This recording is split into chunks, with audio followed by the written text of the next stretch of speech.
안녕하세요.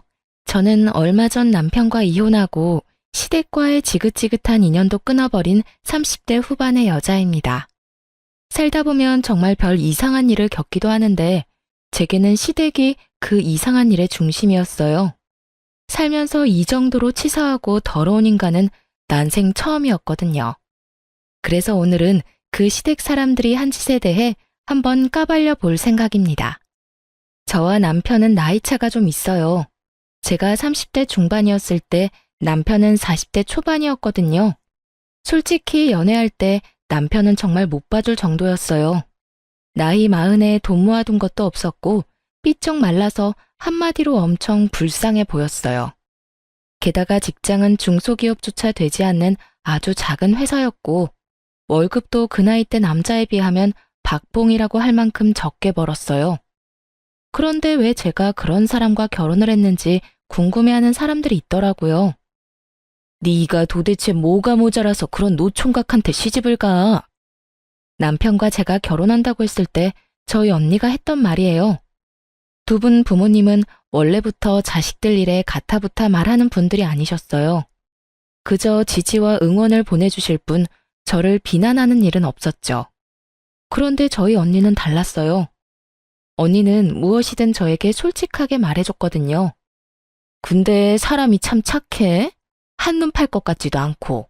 너 한 번 실패한 걸로 너무 눈이 낮아진 거 아니야? 네가 뭐가 모자라? 너 자존감이 낮아진 건 알겠는데 아무리 그래도 나보다도 훨씬 나이 많은 아저씨를? 사실 언니가 걱정하는 게 뭔지 알았어요. 하지만 저는 이때 굉장히 자신감이 하락해 있었거든요. 저에게는 30대 초반부터 사귄 남자가 있었는데 그 남자와 결혼을 앞두고 있었는데 남자가 바람을 펴서 결국 파혼에 이르렀거든요. 사람들이 결혼까지 안 간 게 다행이라고 했을 만큼 그 남자는 최악의 사람이었어요. 그리고 그 사건을 계기로 저는 자신감을 완전히 상실했죠.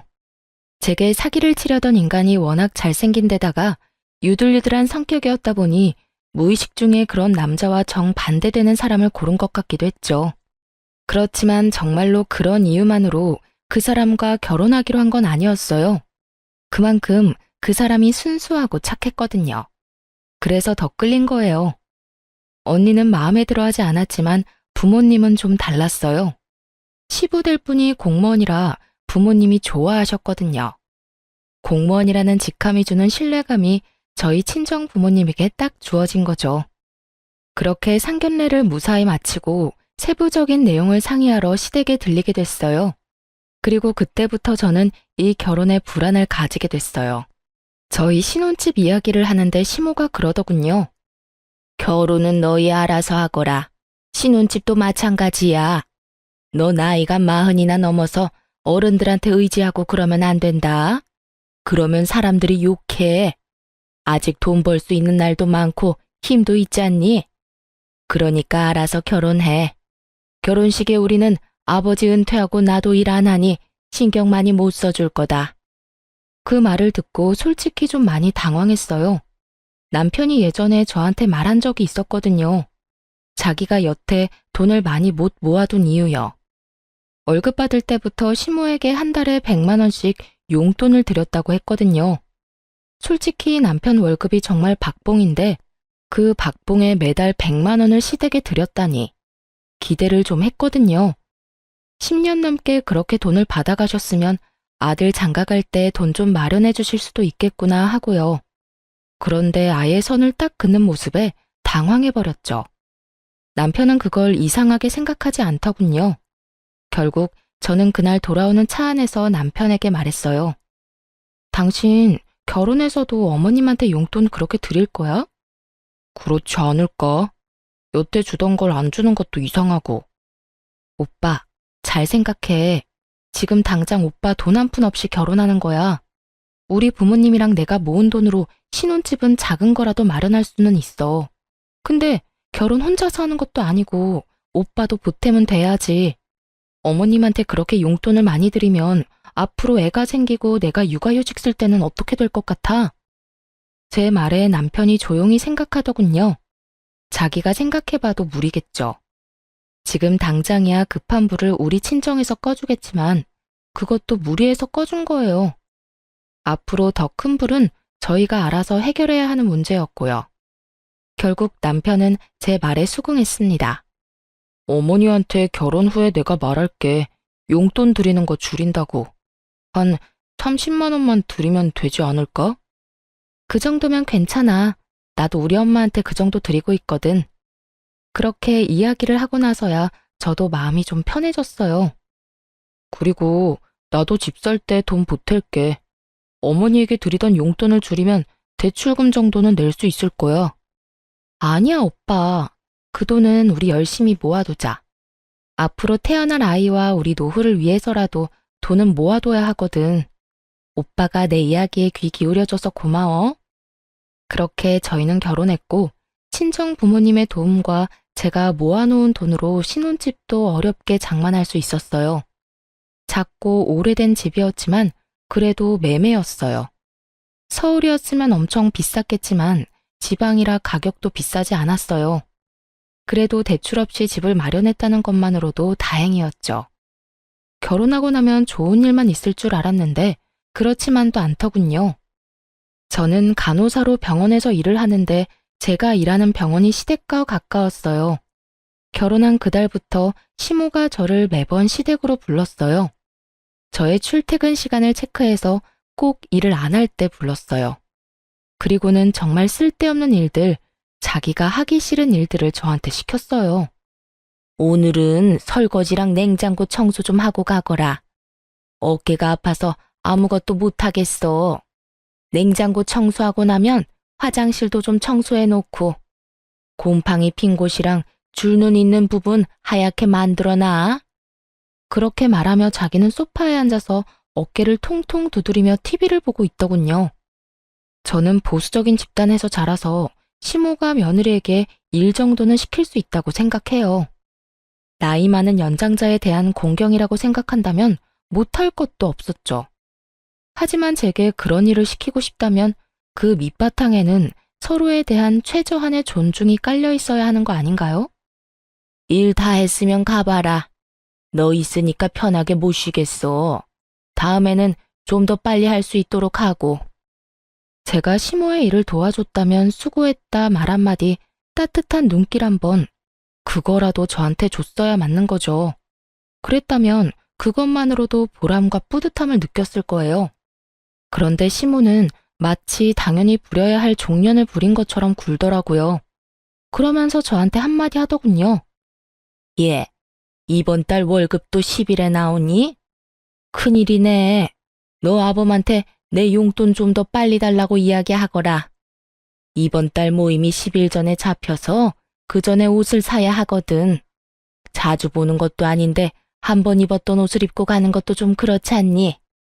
그이한테 물어볼게요. 물어볼 게 뭐 있어? 그냥 그렇게 하라고 하면 하는 거지. 정말 고압적인 자세로 그런 말을 하는 시모를 보며 시모가 저를 그리 반기지 않는다는 걸 알게 됐죠. 그날 저녁 저는 남편에게 시모가 용돈을 빨리 받기를 원한다고 말했고 남편은 이 기회에 용돈을 줄여서 드리겠다고 말하겠다고 했고 저도 함께 시댁에 가기로 했어요. 시댁에 가서 시모에게 봉투를 건넨 남편에게 시모가 의아한 듯 묻더군요. 그냥 계좌로 붙여주면 되지 왜 갑자기 현금을 가져와? 그렇게 이야기하며 봉투를 열어 확인하던 시모가 인상을 팍 찡그리더군요. 너 이건 뭐야? 왜 30만 원밖에 안 들어있어? 나머지 70만 원은 어디 갔니? 어머니, 그 일 때문에 드릴 말씀이 있어요.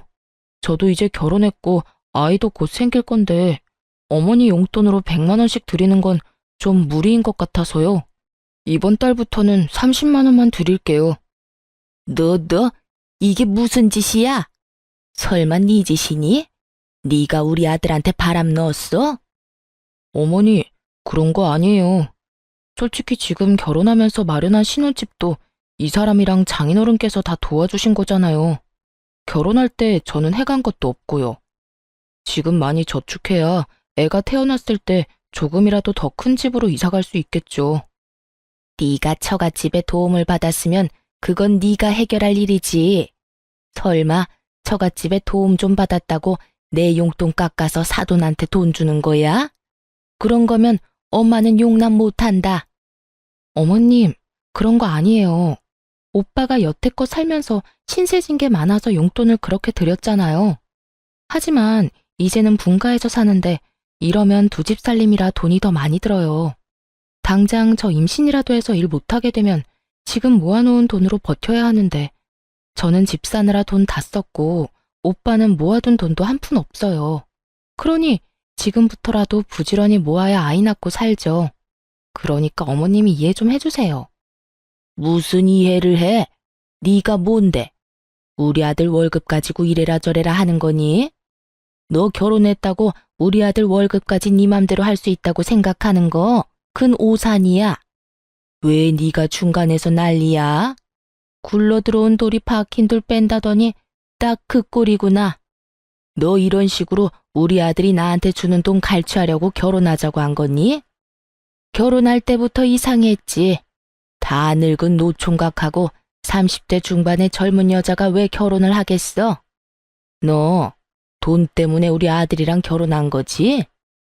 막말도 이런 막말이 없었습니다. 어떻게 노총각이 돼서 겨우 결혼한 아들 앞에서 그런 소리를 하는지 이해가 안 갔어요.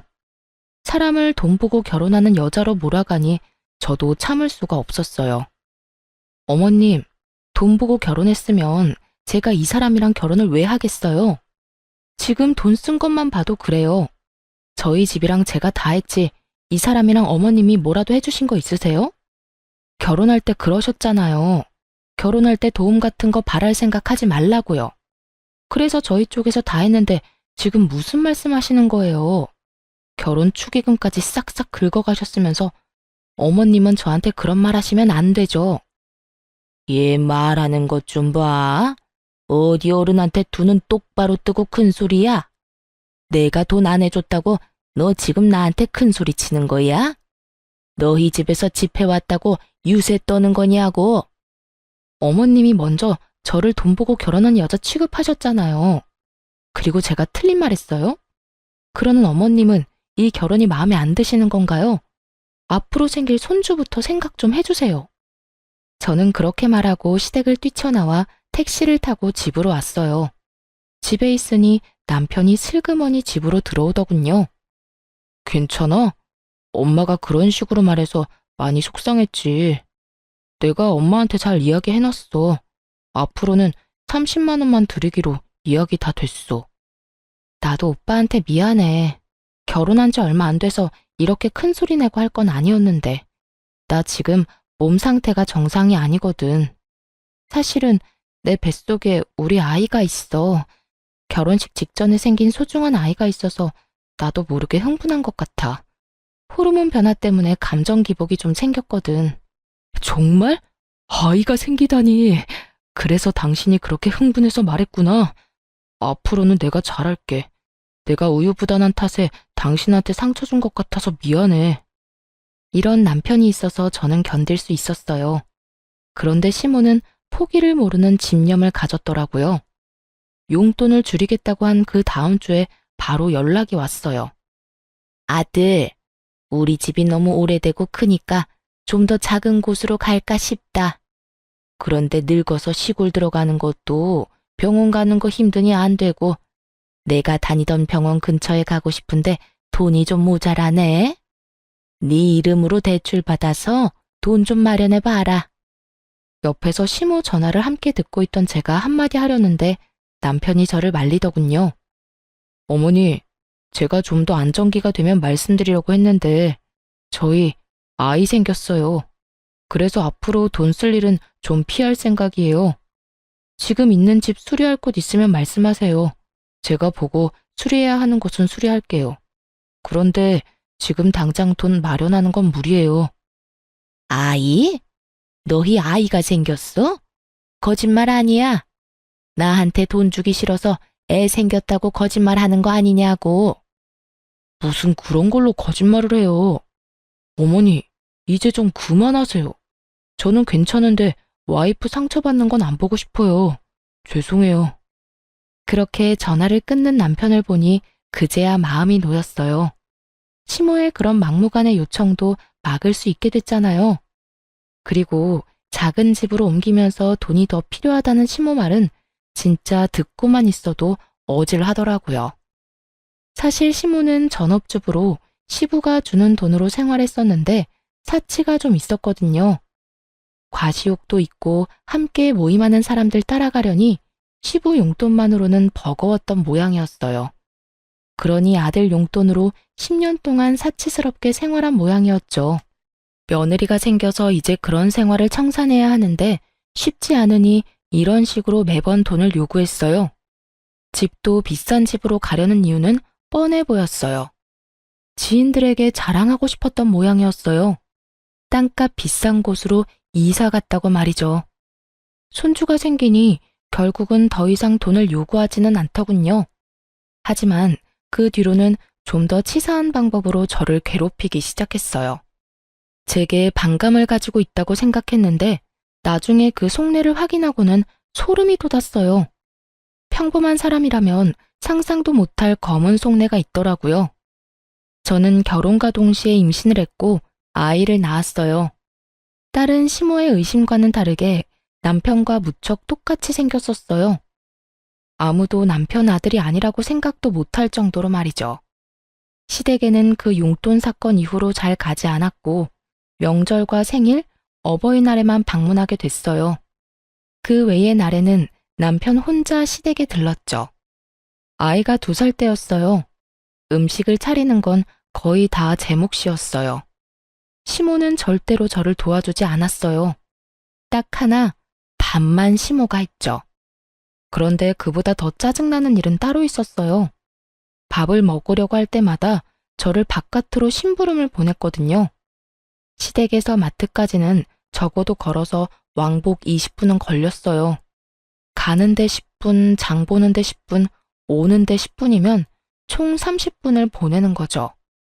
심부름은 항상 간장이나 막걸리, 음료수 같은 액체로 된 무거운 물건들이었죠. 미리 사두면 될 것인데 항상 그렇게 저를 시켰어요. 그리고 갔다 오면 다들 밥을 다 먹고 저는 남아있는 찌꺼기만 먹어야 했죠. 게다가 그뿐이면 말을 안 해요. 항상 제 몫에 새밥만 없어서 찬밥을 줬는데 그 밥에서는 항상 쉰내가 났어요. 어머니, 이거 상한 것 같아요. 어머, 어쩌니? 밥이 없는데 햇반이라도 사와서 먹어. 그러면서 또 내보내는 거예요. 한 번이면 실수였나 보다, 정신이 없었나 보다 싶지만 매번 갈 때마다 이런 패턴이니 나중에는 아무리 바보라도 제가 괴롭힘을 당한다는 걸 알게 될 수밖에 없잖아요. 게다가 이번에 명절에 들렀을 때는 제가 아이를 돌보느라 허리에 디스크 증상이 심해서 고생했던 날이었어요. 시모가 밥을 다 차리게 해놓고는 저에게 또 일을 시키더군요. 예, 내가 보니 간장이 뚝 떨어졌더라. 너 지금 마트 가서 간장 좀 사와. 전이랑 고기 간장에 찍어 먹어야 하는데 다 떨어졌네. 아까 전에 요리할 때 확인했을 때는 남아있었던 간장이 하나도 없더군요. 간장을 다 비워버린 모양이었어요. 저는 웃으면서 옆에 앉아있는 남편한테 말했어요. 여보, 좀 다녀와요. 나 허리 때문에. 맞다. 어머니, 제가 금방 다녀올게요. 남편이 그렇게 말하며 후다닥 자리에서 일어섰어요. 예, 네가 왜 가? 넌 밥 먹어야지. 이런 일은 원래 며느리가 하는 거다. 어머니, 와이프 지금 허리가 많이 안 좋아요. 병원에서 디스크 증상 너무 심해서 조심하라고 했거든요. 무거운 거 특히 들지 말라고요. 그러니까 제가 다녀올게요. 여보, 조심해서 갔다 와. 금방 다녀올 테니까 다들 밥부터 드세요. 와이프 오늘 점심도 제대로 못 먹어서 배고플 거예요. 그렇게 말하고 남편이 나가버렸죠. 저는 말했어요. 아버님, 식사 늦어서 배고프시죠? 얼른 밥 내올게요. 예, 너는 남편이 없는데 밥이 넘어가니? 어머님, 남편 걱정보다 아버님이 걱정돼서 그렇죠. 아버님도 배 많이 고프실 거예요. 점심을 너무 일찍 드셔서. 그래도 사람이 없으면 기다릴 줄 알아야지. 넌 어떻게 된 애가 인정머리가 없어? 그만하고 밥 내와. 한 사람 없다고 나머지가 굶는 게 말이 되냐고 했던 게 당신이었잖아. 어서 밥 가져와. 배고파 죽겠네. 그럼 좀 기다려요. 아직 밥 덜 됐는데. 시모 말과는 달리 밥솥의 밥은 이미 예전에 완성되어 있었어요. 이쯤 되니 너무 명확하더군요. 여태 일부러 저에게 밥을 늦게 먹이려는 거였어요.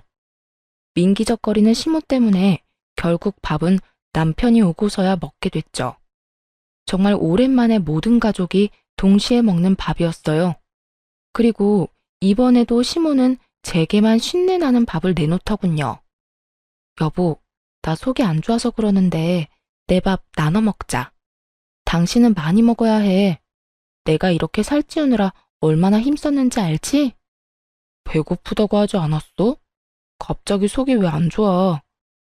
근데 어머니, 밥이 이상한데요? 상한 것 같은데 새 밥 없어요? 더 이상 밥은 없다. 밥 먹고 싶으면 햇반 사와서 먹던지. 아니면 너희 집에 가서 먹거라. 그래요? 그럼 저는 나가서 밥 먹고 들어갈게요. 그럼 명절 잘 보내세요, 어머님, 아버님. 당신은 어떻게 할 거야? 밥 먹고 올 거야? 그냥 내 밥 먹어. 내가 안 먹으면 되는데. 아니야. 당신도 요즘 몸 안 좋은데 그거 먹어서 되겠어? 그냥 나는 애랑 나가서 먹을 테니까 걱정 말고. 그렇게 말하며 저는 짐을 챙겼어요. 그러자 남편이 따라오더군요. 여보, 같이 가. 어머니, 다음에 와서 먹을게요. 아이, 밥은 먹고 가야지. 이거 다 어쩌라고? 어머님이랑 아버님이 많이 드세요. 저희는 그러면 먼저 가보겠습니다. 그렇게 저희를 붙잡는 시모를 내버려 두고 밖으로 나왔어요. 속이 시원하더라고요. 왜 여태까지 이러지 않았나 싶었어요. 그렇게 외식을 하고 집으로 돌아왔어요. 그리고 그 뒤로 시댁에서 연락 오면 남편만 보냈어요. 며느리 취급도 안 해주는 시댁에 갈 필요가 있을까요? 그런데 그렇게 몇 번 남편만 보냈더니 시모가 전화가 왔더군요. 너 요즘 왜 집에 안 오니? 며느리가 돼서 집안 행사에 얼굴도 안 보여? 이런 식으로 할 거면 결혼은 왜 했니? 우리 아들 혼자서 여기저기 다니도록 만들 거면 네가 며느리 실격인 거지. 그냥 이럴 거면 이혼을 해.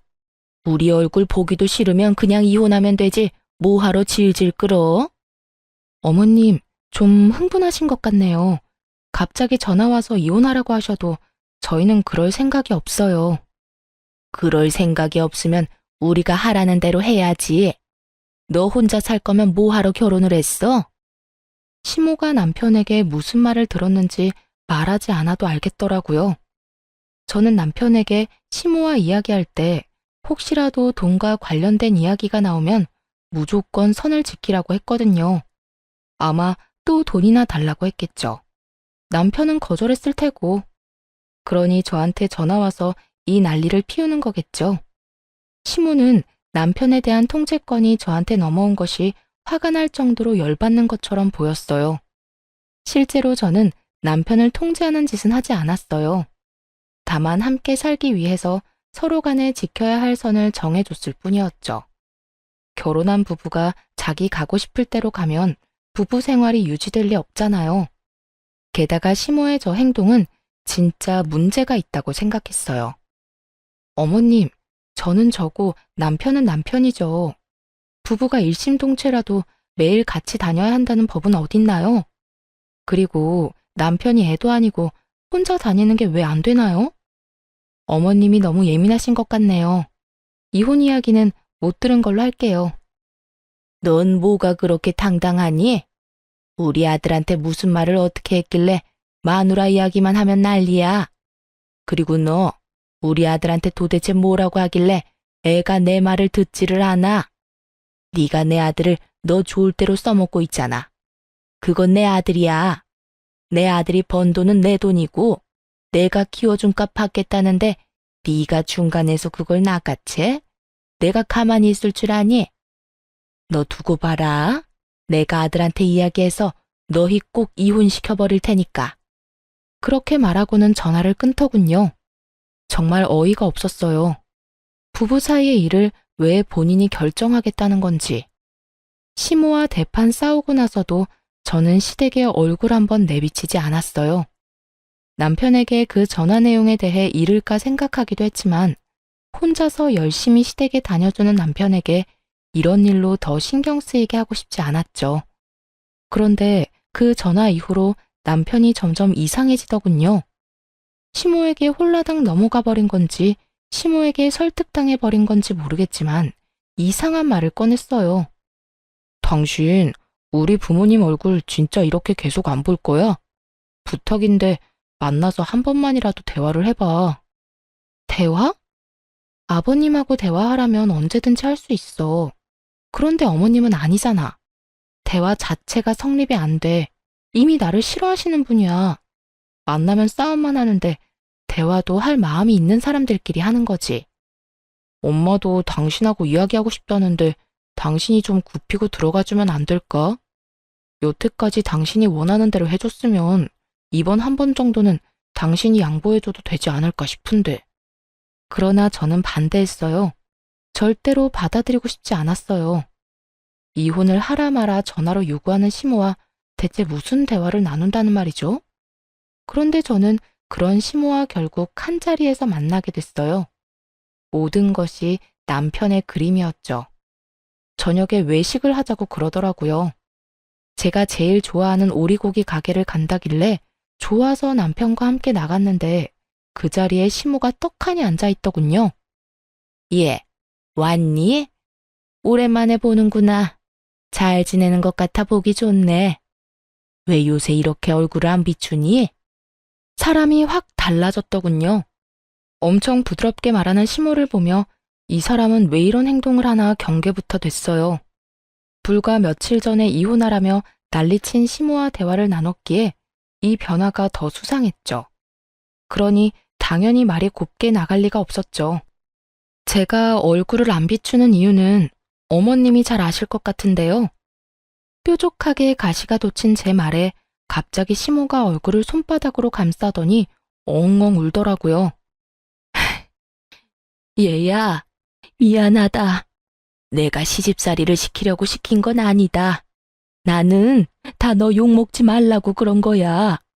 어디 가서 며느리 네가 하고픈 대로 하면 사람들이 배운 거 없다며 욕할 테니까. 그래서 내가 미리 너에게 가르쳐 준다는 것이 너를 오해하게 만들었어. 미안하다. 지금 왜 우세요? 정말 할 말이 이거 말고는 나오지 않았어요. 이 사람이 왜 이러나 싶었다니까요. 네가 화난 것도 알겠는데 도대체 내가 뭘 그렇게 잘못했니? 나는 다 너 잘 되라고 한 거야. 그러니까 오해 풀고 다시 우리 집에도 들리고 우리 아들이랑 같이 잔치에도 나오고 그래. 네가 화났다고 해서 우리 아들에게까지 피해를 주는 건 아니잖니. 게다가 요즘에는 나도 며느리한테 버림받았냐며 사람들 입방아에 오르내리는 상황이라 어디 나가기도 무섭고. 다 내가 잘못했다. 그러니까 제발 용서해주면 안 되겠니? 완전 불쌍한 척 쇼를 하고 계시더라고요. 왜 울어요? 울고 싶은 건 저였는데. 그리고 자기가 뭘 잘못했냐니 전화로 이혼하라며 난리치던 건 잘못이 아닌가요? 제가 당황해서 입만 벌리고 있는데 남편이 그러더군요. 여보, 우리 엄마가 사과하잖아. 그러니까 이제 그만 사이좋게 지내줘. 중간에서 고생하는 날 생각해서라도. 게다가 어머니가 이렇게 울면서 사과하실 정도면 정말로 당신이랑 잘해보고 싶어서 그런 거야. 나는 지금 이 상황 자체가 이해가 안 돼. 어머님이 왜 울면서 나한테 사과를 하셔? 불과 며칠 전에 전화 와서 당신이랑 이혼하라고 하셨어. 게다가 당신도 알다시피 상한 밥, 그거 당신은 그날 처음으로 받겠지만 나는 결혼 후 내내 그 상한 밥이 나왔다고. 그것뿐인 줄 알아? 결혼 직후에는 식모처럼 시댁에 불러서 일 시켰잖아. 나더러 지금 그런 상황에 잘해보라고? 나는 어머님의 사과가 진짜라는 생각이 안 드는데. 그런 것들 다 통틀어서 미안하다고 먼저 사과하시는 거잖아. 당신 이렇게 속이 좁은 사람이었어? 어른이 먼저 사과하면 받아줘야 하는 게 당연한 일이잖아. 앞으로 그런 일 없겠다고 말씀까지 하셨고. 그러니까 그게 진짜로 사과한 게 아닌 것 같다고. 불과 며칠 전에 나한테 연락 와서 아들이랑 헤어지라고 하신 분이 어머님이야. 그런데 지금 며칠 지났다고 나한테 사과를 하셔? 당신은 그게 이해가 돼? 그렇게 죽일련 살릴련 난리를 피우더니 갑자기 왜? 남편의 어이없는 말에 대꾸를 하며 흙이 시모를 훔쳐보던 제 눈에 정말 경악스러운 모습이 비춰졌어요. 시모가 우리 두 사람의 싸움을 구경하며 싱긋 웃고 있더라고요.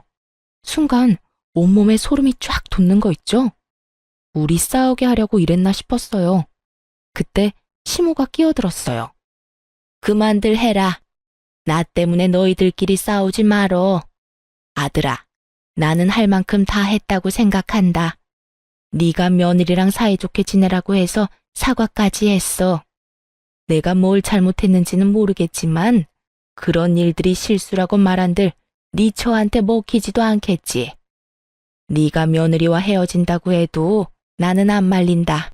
어른인 내가 먼저 사과까지 했는데 그 사과마저도 안 받아들인 사람이야. 그런 사람을 집에 데려다 놓는 거 반대다. 그러니 앞으로는 너도 우리 집에 오지 말 거라. 어머니, 갑자기 그게 무슨 말씀이세요? 저랑 연을 끊으시겠다는 말이에요? 그래, 네 처가 이렇게 협조가 안 되면 우리가 연을 끊는 게 맞는 거지. 시모는 교묘하게 남편을 선동하기 시작했어요. 양자택일이었죠. 와이프냐 부모냐 고르라는 거였어요. 남편이 중간에서 갈팡질팡 하더군요.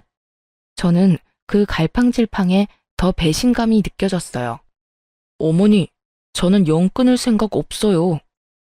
우리도 너와 영 끊을 생각은 없었어. 그런데 네 마누라를 봐라. 아주 완고하잖니?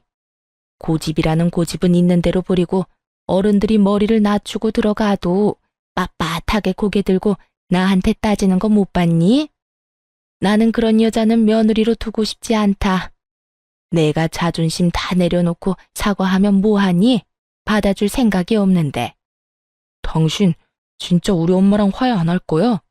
엄마가 이렇게까지 말하는데 도대체 뭘 더 바래? 와, 당신이 이렇게까지 이기적인 사람인지 몰랐어. 나랑 우리 엄마가 이렇게 고개 숙이고 들어갔으면 받아주는 척이라도 해야 하는 거 아니야? 그리고 막말로 시댁 어른이잖아. 어떻게 너는 네 생각만 해? 네가 힘들다고 나랑 부모님 관계 다 망쳐놓는 게 말이 되는 일이야? 아들, 됐다. 더 이상 설득하려 하지 마.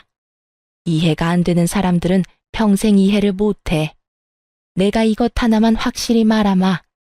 재산 분할은 확실하게 해라. 돈 문제는 확실하게 해야 뒤탈이 없어. 너희가 이혼을 하든 뭘 하든 상관은 없는데 이 엄마는 네가 재가를 해도 더 좋은 여자를 만날 수 있을 거라고 확신해. 아예 이혼을 하라고 등을 떠밀고 있더군요. 결국 식사도 제대로 못하고 집으로 돌아온 저는 남편에게 말했어요. 진짜 나랑 헤어질 거야? 당신이야말로 나랑 헤어지고 싶지 않으면 어머니 말씀 좀 들어. 일 그거 시키는 거 가지고 왜 그렇게 민감하게 굴어? 어르신 힘 없으니 며느리한테 일 시킬 수도 있지. 그냥 일 시키는 거면 나도 해. 근데 일을 하고도 수고했다 한마디 해주는 법이 없잖아. 마치 당연한 듯이 집에 딸린 종 부리듯이 하는데 내가 왜 화가 안 나겠어? 반대로 생각해보라고. 우리 엄마가 오빠를 마음대로 불러서 일 시켜먹고 일 다 했으니까 빨리 너희 집에 가라고 하면 기분이 좋겠어? 그리고 어머님 아까 나한테 사과하신 것도 다 거짓말이야. 우리 둘이 싸울 때 어머님 웃고 계셨다고. 너 도대체 어디까지 우리 엄마를 모욕할 거야? 엄마가 왜 그런 짓을 하는데? 울면서 사과하는 모습이 애처로워 보였는데 네 눈에는 그게 웃는 것처럼 보였어? 아, 진짜 말이 안 통하네. 우리 이혼이라도 해봐. 어머님이 당신한테 돈 이야기 안 할 것 같아? 분명히 돈 이야기할 거 뻔하다고. 어머님 용돈이 나 때문에 줄어들었다고 생각하시니까 당연히 우리 둘 이혼시키고 싶어 하시는 거고 다 당신 돈 때문에. 그만 좀 해. 부모님이 나한테 그럴 리가 없잖아. 여태껏 내가 부모님한테 드린 거야. 그리고 틀린 말은 아니잖아. 당신 때문에 줄였던 거. 그래서 내가 어머님한테 주는 용돈 적게 주라고 했다고 지금 나한테 화내는 거야? 그러면 적게 주자고 했을 때 차라리 화를 냈었어야지. 당신도 거기 수긍했으면서 왜 이제 와서 사람 뒤통수를 때리는 건데? 됐다 됐어. 그냥 헤어지자. 이혼해. 나는 내 말 믿지 않으려는 사람하고 더 이상 같이 살기 싫어. 진짜 이렇게까지 해야겠어? 좀 굽히고 들어가라고.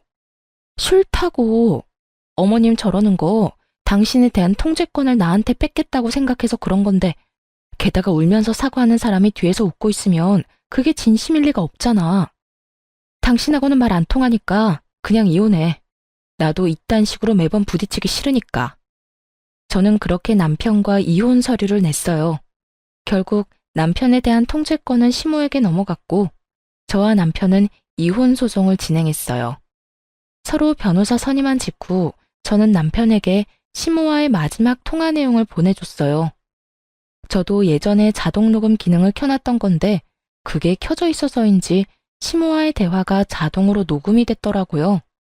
그 통화 내용이 남편에게 어떤 식으로 작용했는지 모르겠지만 통화 내용을 보내고 나서 며칠 뒤에 남편이 잠깐 만나자고 하더군요. 이혼 때문에 할 이야기가 있다고요. 저는 만날 생각 없었지만 남편이 제가 일하는 병원 앞으로 찾아와서 기다리고 있더라고요. 결국 남편과 대화를 하게 됐는데 살이 엄청 빠졌더라고요. 고작 몇 주 만에 말이죠. 무슨 일로 보자고 한 거야? 난 할 말 없어. 이야기는 변호사 통해서 하면 되잖아. 여보, 이혼은 없던 일로 하면 안 될까? 당신이 그때 그랬지. 어머니가 내 돈 때문에 이혼하라고 하는 것 같다고 말이야. 정말로 그런 것 같아서 그래. 어머니한테 당신이 이혼하자고 했다고 하니까 갑자기 웃으시면서 잘 됐다고 하시더니 용돈부터 100만 원으로 다시 올려달라더라. 난 잘못 들은 건 줄 알았어. 당신 말대로 돈 이야기부터 할 줄은 정말 상상도 못해서. 남편은 경황이 없는 목소리로 제게 하소연하듯 말하더군요. 그래서? 그래서라니. 당신 말이 다 맞았으니까 내가 잘못했다고. 그러니까 우리 이혼 없던 걸로 해줘. 내가 알던 어머니가 아니었어. 그러니까 당신이 맞았던 거지.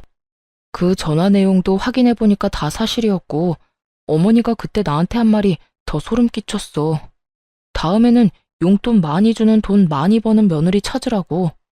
그러면서 어머니 덕분에 이혼하는 거니까 위자료나 재산 분할 받으면 반은 내놓으라고 하시는데 그리고 집이 허름하니 우선 나더러 대출받아서 집부터 옮겨서 같이 살자고 하더라고.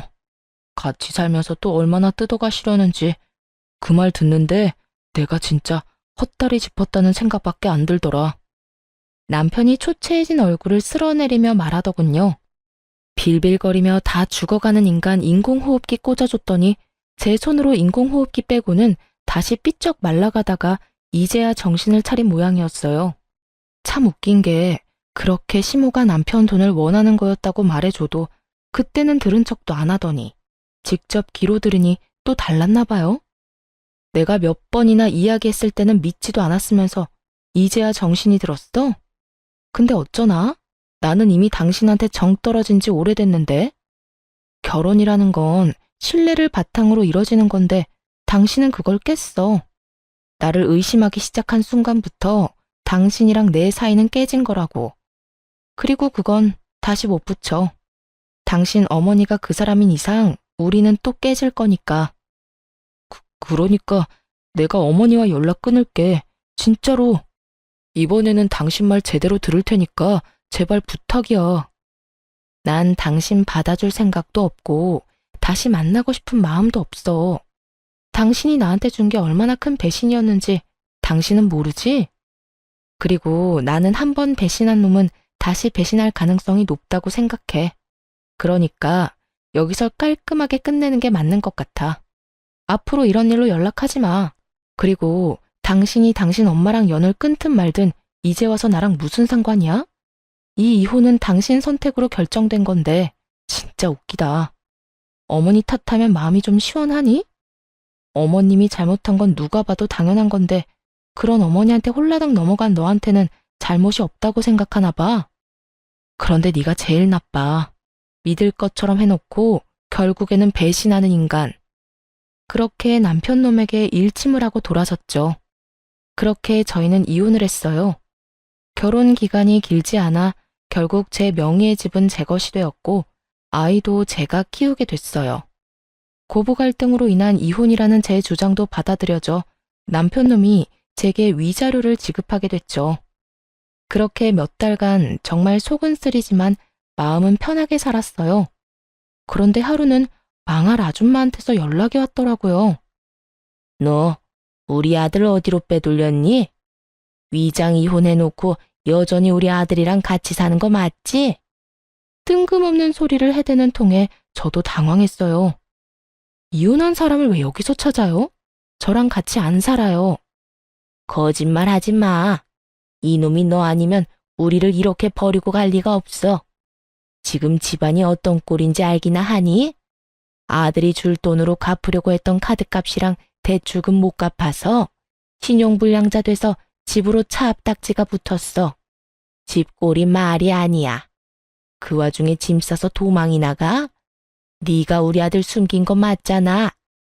딱 보니 견적이 나오더라고요. 전 남편이 부모를 놔두고 도망쳤더라고요. 하긴 감당이 되겠어요. 결혼했을 때는 자기 월급이 자기 것이었겠지만 이혼하고 나니 자기 월급이 시모 것이 되어버렸으니 말이죠. 전 이혼하고 딱 한 번 봤어요. 저한테 다시 살자고 하더라고요. 그 사람 도망간 이유 알고는 있으세요? 저한테 그러던데요. 어머니가 자기를 돈으로 본다고요. 제가 마지막에 어머님이 저랑 통화한 내용도 전 남편한테 보내줬거든요. 그거 보고 큰 깨달음을 얻었던 건지도 모르죠. 그래서 기분이 어떠세요? 돈줄인 아들 저한테서 되찾아가려다가 결국 아들한테 버림받게 되신 기분이? 너 그걸 말이라고? 결국 그놈의 돈 때문에 아들도 돈도 다 잃어놓고 누굴 탓해요 지금? 당신이 뿌린 그대로 돌려받는 거니까 괜히 저한테 뭐라 하지 말고 아들 있을 법한 곳이나 찾아보세요. 찾아봐야 그 사람이 받아줄지 안 받아줄지는 모르겠지만 말이죠. 저는 실컷 비웃어준 다음에 전화를 끊었어요. 이날이 정말 가장 속이 시원한 날이었어요. 가슴에 박혀있던 돌덩이가 쑥 하고 내려간 기분이었거든요. 돈 때문에 안달이 나서 저한테 전화해서 아들 찾는 모습을 보니 그냥 조용히 자식 부부 이혼하도록 선동질만 안 했으면 평온하게 노년을 맞이할 수 있었을 텐데 결국 자기 마음대로 아들을 휘두르려다가 아들에게도 버림받고 돈까지 없어서 허우적대고 있잖아요. 솔직히 시모가 금방 전 남편을 찾을 거라고 생각했어요. 직장으로 찾아가면 금방 볼 수 있을 테니까요. 그런데 나중에 보니 직장도 그만뒀더라고요. 저한테 거절당하고 꽤나 상심이 컸는지 지방으로 내려가 직장을 구했다고 들었어요. 시모가 찾을 수 없도록 아예 아주 멀리 가버렸더라고요. 나이가 있어서 좋은 직장은 구하지 못하고 생산직 공장에 들어가 돈을 벌고 있었어요. 나이가 적은 것도 아니고 40 중반에 집도 마누라도 자식도 잃고 부모까지 스스로 내던지고 아무도 모르는 지방에서 집과 직장만 오가는 삶을 선택했더라고요. 딱하지만 제가 도울 수 있는 건 없었어요. 그렇다고 제가 제 스스로 다시 지옥으로 몸을 밀어 넣는 짓은 할 수는 없잖아요. 누군가는 남편이 참 불쌍하다며 다시 잘해보지 않겠냐고 그렇게 말하기도 했지만 다시 붙인다고 깨진 조각에서 물이 안 새는 건 아니죠. 그리고 저도 살아야 하잖아요. 남편이 불쌍한 삶을 산다고 제가 힘들고 상처 입었던 일들이 사라지는 것도 아니고요. 그리고 전 남편이 떠난 시댁은 완전 망해버렸더라고요. 자식 새끼가 돈 다 갚아줄 거라고 자신만만하게 돈 낭비하던 시모가 결국에는 그걸 고스란히 다 갚아야 했고 가진 돈으로 해결이 안 되어서 결국 집까지 팔았더군요. 나중에는 단칸방으로 이사 갔다고 하더라고요. 거기 들어가서는 시모보다 7살이나 많은 시부가 병을 얻는 바람에 요양원까지 보내야 했고요. 자식이 사라졌으니 보호자도 없이 시모가 직접 보살피겠죠. 그 지경이 될 때까지 참 어떻게 그렇게 펑펑 돈을 썼는지. 전 남편은 자기 부모님이 그런 상황인데도 부모에게 도움을 주기는커녕 아무것도 안 하고 그냥 자기 할 일만 열심히 한다고 하더라고요. 그만큼 가슴속에 사무친 게 많은 건지 아니면 시모에게 받은 배신감이 그만큼 컸던 건지 그건 본인 빼고는 아무도 모를 거예요. 저는 남자에게 크게 당한 게 벌써 2번째라 이제는 연애나 결혼은 아주 넌덜머리가 나요. 아이 키우며 평온하게 시간을 보내는 것도 나쁘지 않고요. 간호사 일이 바쁘기는 하지만 이제는 큰 병원에서 나와서 개인 의원에서 일을 하며 시간을 좀 더 여유롭게 쓰고 있거든요. 그래서 아이와 함께할 시간도 더 많고요. 자식을 돈으로 생각하는 시모가 어디까지 망가진지 확인하고 나니 아이를 키울 때 더 신중해지더라고요. 저런 부모는 되지 말아야겠다는 생각을 자주 해요. 제 글을 읽고 계신 여러분들도 주변에 자식을 돈으로 생각하는 부모나 시부모가 있으면 조심하세요. 욕심은 한도 끝도 없더라고요. 저는 그래도 초반에 빠져나올 수 있어서 천만다행이라고 생각하고 있거든요. 글을 쓰다 보니 길어졌네요. 글 읽어주셔서 무척 감사합니다. 모두들 좋은 하루 보내세요.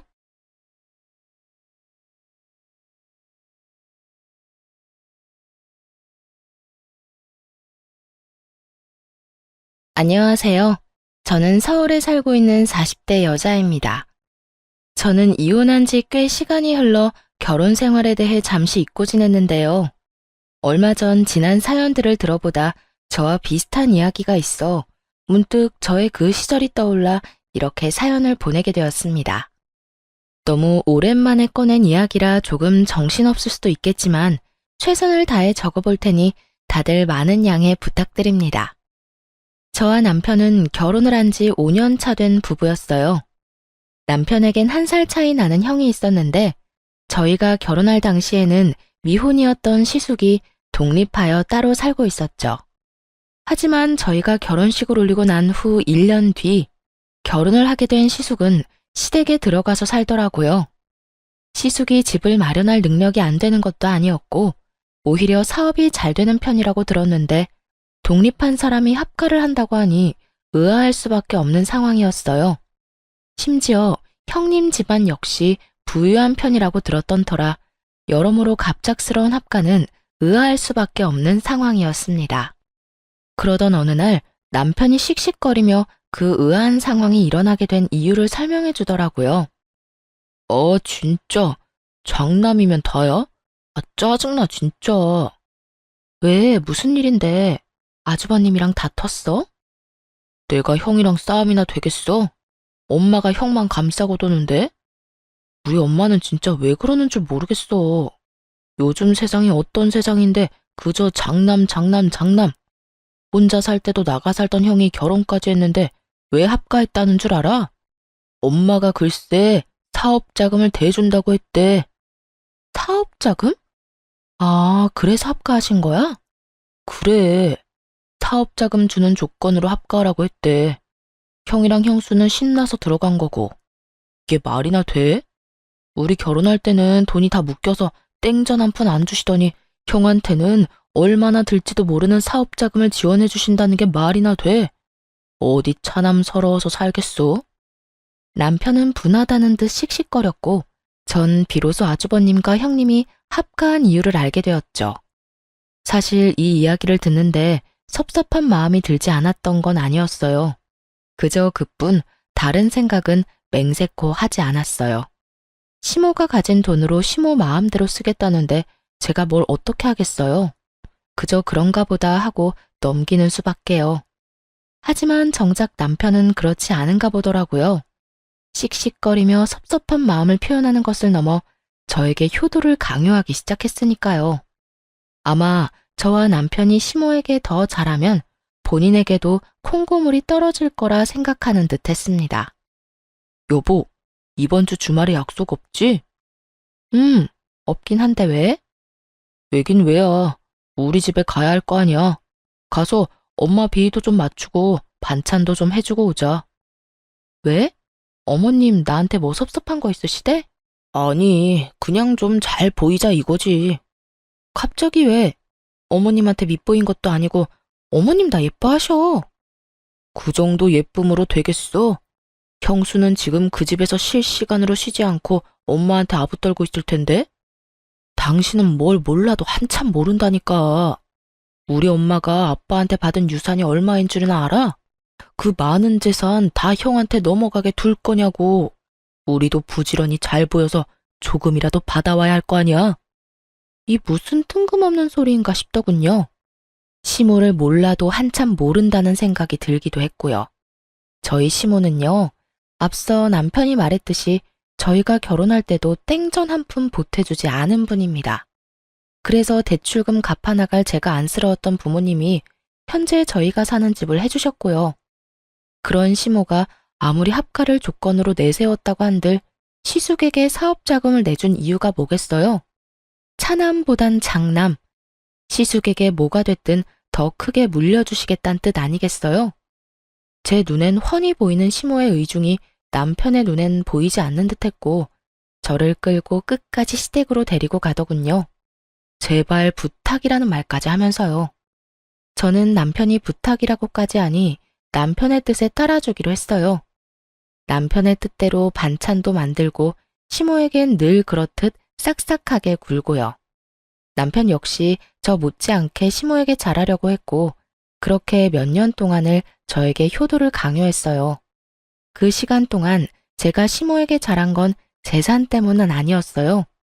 남편의 부탁 때문도 있었지만 그때까진 그저 시모와 사이가 나빠 스트레스를 받는 것보단 사이가 좋은 편이 더 나을 거라 생각했고 남편의 부모님이기에 며느리로서 해야 할 도리를 다하고 싶었던 거죠.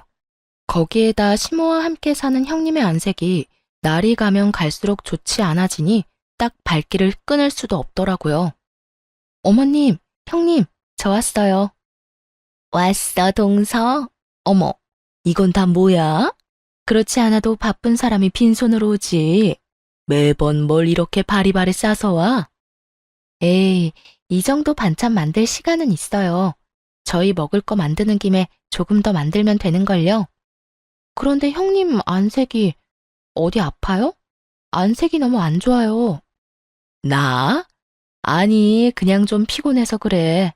요즘 좀 피곤하네. 혹시 임신 아닐까요? 아니야. 그냥 말 그대로 좀 피곤해서 그래. 형님은 그저 피곤하다고 했지만 아무래도 그저 피곤한 안색이 아니었어요. 하지만 그렇다고 해서 계속 캐물을 수도 없는 노릇이었죠. 그래서 전 그저 갈 때마다 반찬을 만들어가며 형님의 일손을 덜어주었고 형님은 그런 제 마음을 고맙게 받아주곤 했어요.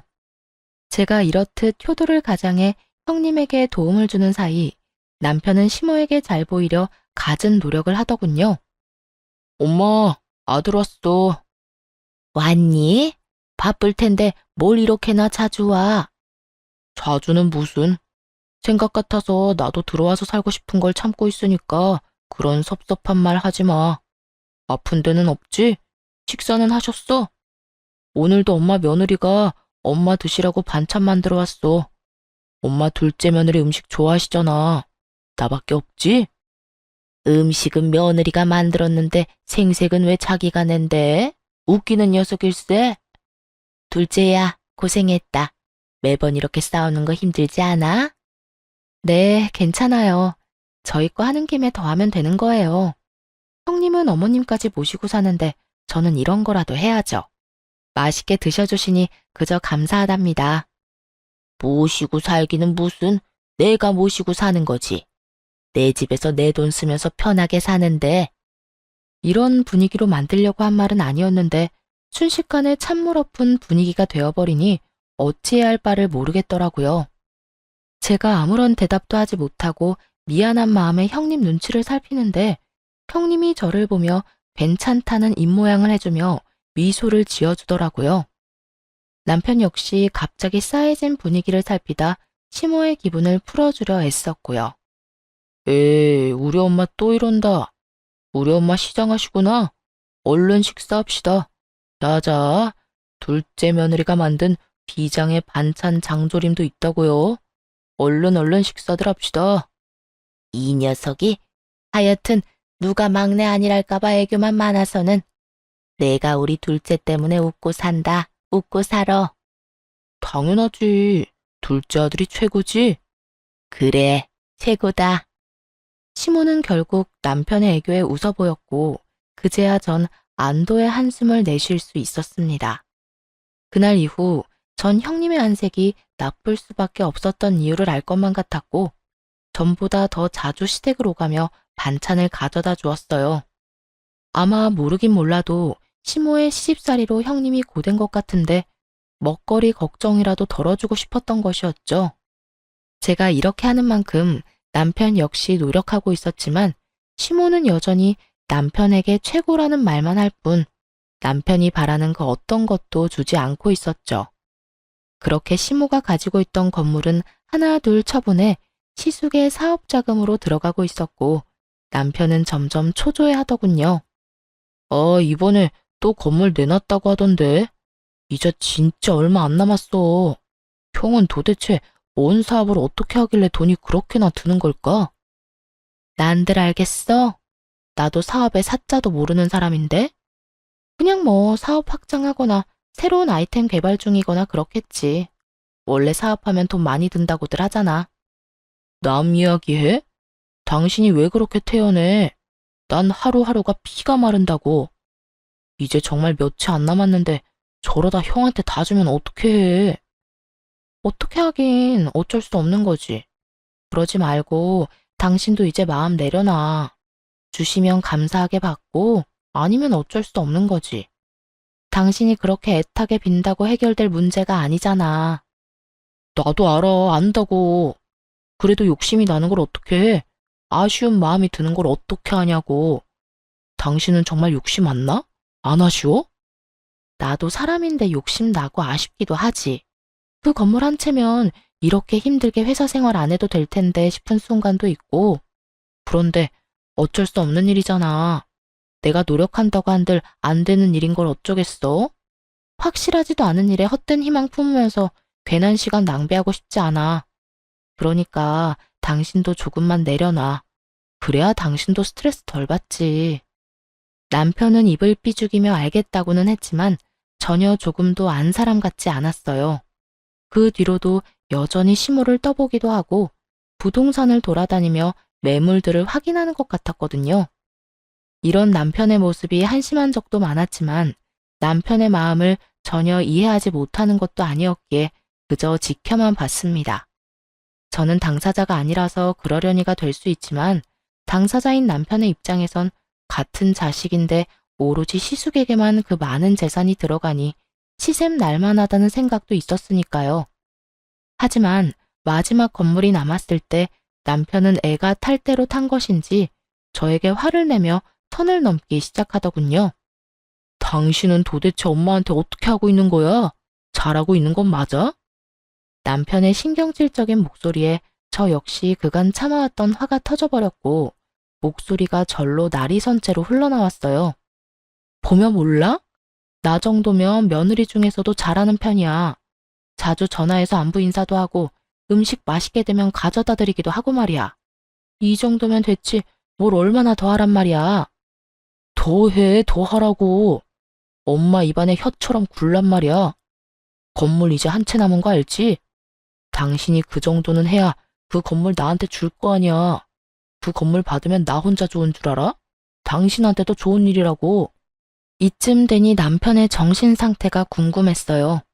재산 바라고 부모에게 잘하는 게 그게 효도가 되나요? 그리고 사지 멀쩡한 사람이 오로지 시모 재산만 바라고 자기 일엔 최선을 다하지도 않는 것도 이해가 되지 않았고요. 더는 차별받아 할 수 있는 당연한 시샘이 아니라 그저 시모의 재산을 물려받지 못해 환장한 사람처럼 보이기까지 했어요. 그래서 전 남편에게 좀 더 단호하게 말해주었습니다. 정신 차려 제발. 그 건물 우리 주시면 좋겠지 왜 안 좋겠어? 그런데 그걸 바라고 어머님께 과하게 잘하고 잘 보이려고 애쓰고 그런 건 아닌 것 같아. 어머님이 생각해 보시고 우리한테 주시고 싶으시면 주시겠지. 그러니까 당신도 좀 그만해. 어떻게 온 정신이 전부 어머님 재산한테 가 있어? 당신 들어보니까 요즘에 일 처리도 제대로 못한다며. 당시에 저는 남편과 같은 회사지만 다른 부서에 일하고 있었고 남편의 일 처리가 얼마나 개판이었는지 전혀 상관도 없는 제 부서까지 남편의 이야기가 전해지는 상황이었죠. 이대로 가다간 곧 해고당해도 이상하지 않은 상황이었던 터라 저는 결국 참았던 화를 내며 남편에게 한마디 하게 되었던 것이었습니다. 조금이라도 생각이 있는 사람이라면 반성하며 부끄러워하기라도 해야 할 텐데 남편은 오히려 그깟 회사 잘려도 상관없다며 큰 소리를 치더라고요. 그깟 회사 잘려도 상관없다고. 내가 평생 일해도 그 건물 살 수 있을 것 같아? 차라리 회사 그만둘까봐. 그만두고 엄마 비서나 할까? 이 무슨 말도 안 되는 소리인지 모르겠더라고요. 아니, 도대체 가정주부인 시모에게 비서가 왜 필요한가요? 저는 도무지 이해가 되지 않았고 더 이해되지 않는 건 이 모든 말이 남편의 진심이라는 것이었어요. 정신 나간 말을 하는 남편의 눈이 기대감에 차 반짝이고 있었거든요. 전 그런 남편에게 고함을 빽 질러버렸어요. 당신 정말 미쳤어? 정신 좀 차려, 제발. 그리고 어머님이 일을 하는 것도 아니고 가정주부가 비서가 왜 필요해? 다시 한번 그딴 말 하기만 해. 효도고 나발이고 시댁에 발길도 하지 않을 테니까. 뭐? 당신 진심 아니지? 진심이야. 난 당신처럼 어머님 재산 바라지도 않아. 내 몸 멀쩡한데 내가 쓸 만큼만 벌면 되지. 난 그저 당신 엄마니까 그 감사함으로 어머님께 잘하려고 한 거지. 당신처럼 재산 바라고 이때껏 그랬던 거 아니었다고. 그러니까 당신도 더는 이상한 말 하지 말고 회사 일에나 신경 좀 써. 알겠어? 알겠어. 그런데 당신 이때까지 했던 것처럼 우리 집에 잘할 거지? 남편은 저의 단호한 태도에 한 발 물러서긴 했지만 끝까지 저의 화를 돋웠고 전 그런 남편에게 확실하게 말해주었어요. 당신 한 번만 더 그딴 소리 물으면 나 다신 어머님께 전화도 안 한다. 그리고 어머님 재산 이야기도 다신 꺼내지 마. 그딴 이유로 나한테 잘하라고 하는 거면 나 진짜 어머님이랑 확 싸워버릴 거니까. 알겠어? 알겠어. 남편은 여전히 정신을 차리지 못한 듯 했지만 적어도 저에게 더는 이상하고도 정신 빠진 소리는 하지 않더라고요. 불안하기도 했지만 한편으론 제 눈치를 보느라 일은 제대로 하는 것 같으니 다행이다 싶긴 했습니다. 그렇게 불안하지만 평화로운 나날들이 지나가고 있었고 저는 건물에 대해선 까맣게 잊은 채 지내고 있었어요. 그런데 어머님께 전화가 오더라고요. 남편과 그런 일이 있고 난 뒤 일부러 시모와 거리를 둔 것도 있긴 했지만 일도 바빠졌던 터라 통화한 지 오래되어 조금은 반가운 마음으로 전화를 받았어요. 어머님, 웬일이세요? 너무 오랜만이에요. 요즘 바쁘니? 연락도 없고 무슨 일이 있나 해서 전화했다. 아, 요즘 회사에 일이 좀 바빠서 연락 못 드렸어요. 잘 지내시죠? 아픈 곳은 없으시고요? 나야 늘 똑같지. 난 또 연락 없길래 네가 내 재산 포기했나 했지. 조금 황당했어요. 갑자기 웬 재산 타령인가 싶어서요. 결혼 이후 단 한 번도 시모에게 재산 이야기를 꺼낸 적도 없었기에 더욱 황당했죠. 그래서 전 시모에게 황당하다는 듯 웃으며 되물었어요. 근데? 어머님, 그게 무슨 말씀이세요? 전 어머님 재산 바란 적 없는데요. 그러니? 난 네가 반찬도 만들어 오고 나한테 잘하길래 내 재산 바라고 그러는 줄 알았지. 그런 마음으로 한 행동 아니에요, 어머님. 그저 전 며느리 된 도리를 지키려고 했던 것뿐이에요. 반찬이야 매번 말씀드렸던 대로 저희 거 하는 김에 좀 더 해서 가지고 갔던 거고요. 그러니까 그렇게 말씀하지 마세요. 저 조금 섭섭해지려고 해요. 그러니? 네 남편은 생각이 좀 달라 보이던데 넌 아니라니 그리 믿으마. 하여튼 내일 주말인데 어디 가니? 내일이요?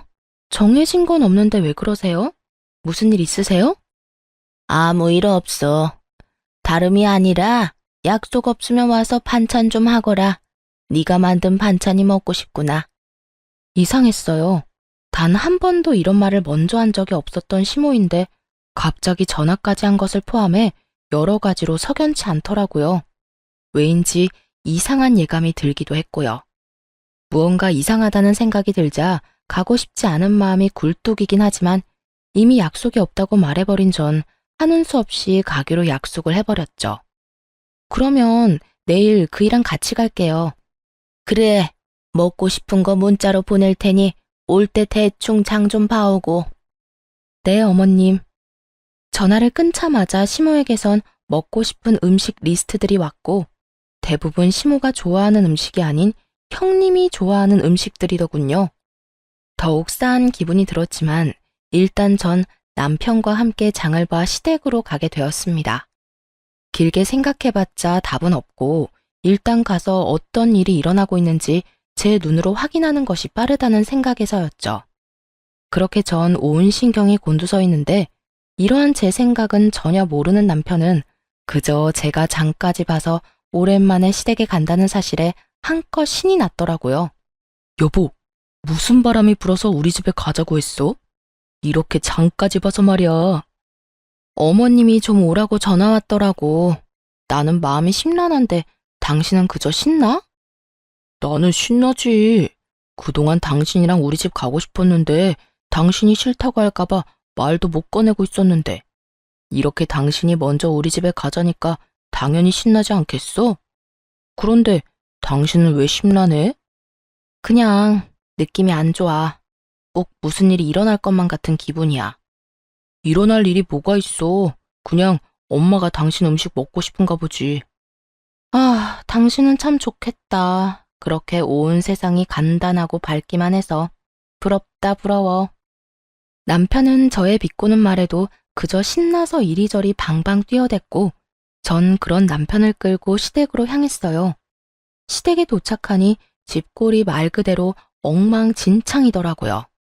늘 모델하우스처럼 깨끗한 상태를 유지하는 집이었는데 바닥엔 머리카락이 굴러다니고 설거지는 산처럼 쌓여있는데도 욕실엔 마땅한 수건 한 장이 없더라고요. 전 깜짝 놀라 섣불리 아무것도 건드리지 못하고 있었고 남편은 시모를 부르더군요. 남편의 부름에 시모는 눈을 비비며 안방에서 느긋하게 걸어 나왔고요. 엄마! 엄마! 왔니? 깜빡 잠들었네. 언제 왔니? 막 왔어. 그런데 집골이 왜 이래? 형수는? 남편은 당연스럽게 형님에 관해 물었고 시모는 남편의 말에 대답하기도 싫다는 듯 저를 향해 몸을 돌리며 이렇게 말을 하더군요. 둘째야, 장 봐온 건 주방에 두고 일단 청소부터 좀 하거라. 빨래도 해야 하고 여러 가지도 엉망이야. 집안일 좀 대충 하고 그리고 음식 만들려무나 부탁 좀 하마. 네? 아, 네. 왜 제가 해야 해요? 이딴 말은 나오지도 않았어요. 집안 상태가 심각한 만큼 시모의 표정도 심각했고 전 그저 네라는 대답밖에 나오지 않았어요. 그렇게 전 쌓여있는 집안일들을 하고 음식들을 해냈고 상을 다 차리고 나니 시모가 이렇게 말하더군요. 어머님, 식사하세요. 그래. 다 했니? 고생했다. 그런데 오늘은 이만 집에 가거라. 밥은 다음에 같이 먹자꾸나. 이건 도대체 무슨 경우인가 싶더라고요. 하루 종일 뼈 빠지게 집안일 시키고 음식까지 다 만들어서 상까지 차렸더니 이제 와서 밥도 먹이지 않고 집에 가라뇨. 심지어 저녁 시간대가 지나도 한참 지난 시간이라 당연히 저녁밥을 먹고 간다고 생각했던 터라 이만 집으로 돌아가는 시모의 말은 황당하기까지 했어요.